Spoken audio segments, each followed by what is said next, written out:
everyone, this is James and welcome to Quick Facts videos with Birgit.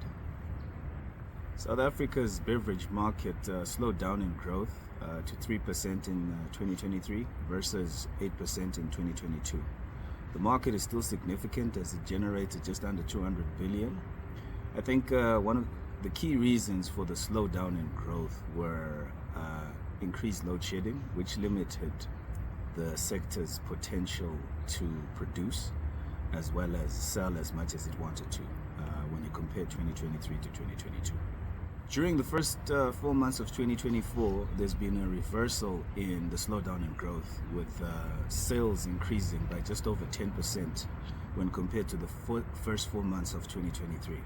I think the suspension of load shedding has been very beneficial to the market, and then the market has also benefited, that is for suppliers, from higher pricing, which has been brought on by inflation.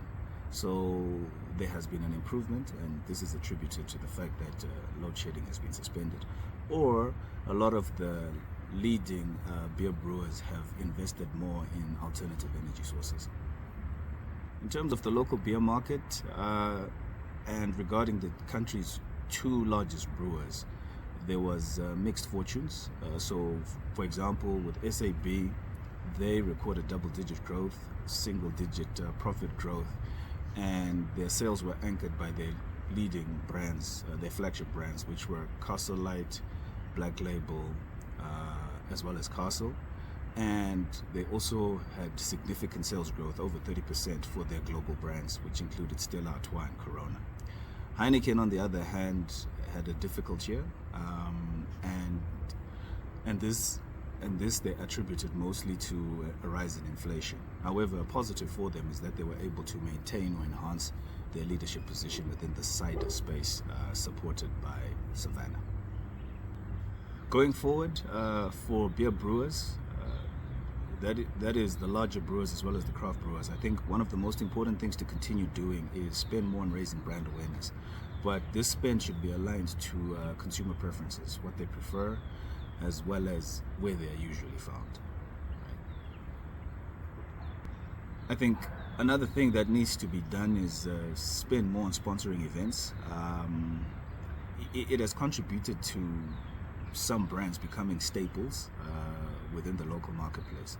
So it's finding key events which are aligned or linked to your target audience's, I would say, key pastimes, and leverage that to grow and raise brand awareness for the organization. I think going forward for leading beer brewers or the market leaders, or including the craft brewers themselves, right? I think the most important thing is to continue to spend more on raising brand awareness.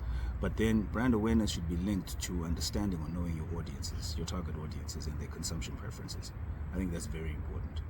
I think the other thing is to be a part of the solution. South Africa currently has issues of unemployment, and if you're unemployed, household consumption expenditure is lower, or it's reduced, or it's under pressure.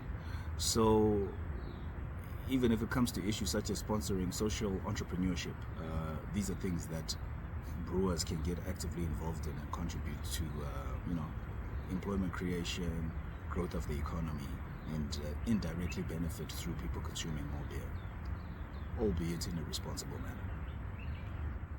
I think another thing to do is innovate around consumption preferences. So for instance, if consumers consume beer as a group, investing in larger beer bottles could work and could contribute to sales growth.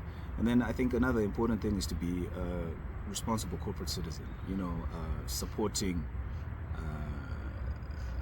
responsible drinking, as well as promoting people to not drink and drive. And then 3, also supporting people to say know your limits with regards to consumption of beer. I think those things are very important in terms of promoting yourselves as a beer brewer, as well as ensuring that your target audience is drinking responsibly and they're maintaining a healthy lifestyle, so that you can keep them as a loyal customer, and then they have also a good relationship with alcohol. I think one of the last things is to partner to expose yourselves to different target audiences. For example, there are lots of recipes that use beer as an ingredient. So maybe it's partnering with culinary businesses to try and see if you could increase sales through experimenting or consuming beer differently, and this could just expose the categories to different target audiences who use the beer for different things, but in a way just sustain sales growth. Thanks everyone for listening, and for more information please visit our website at www.bergit.co.za. Cheers.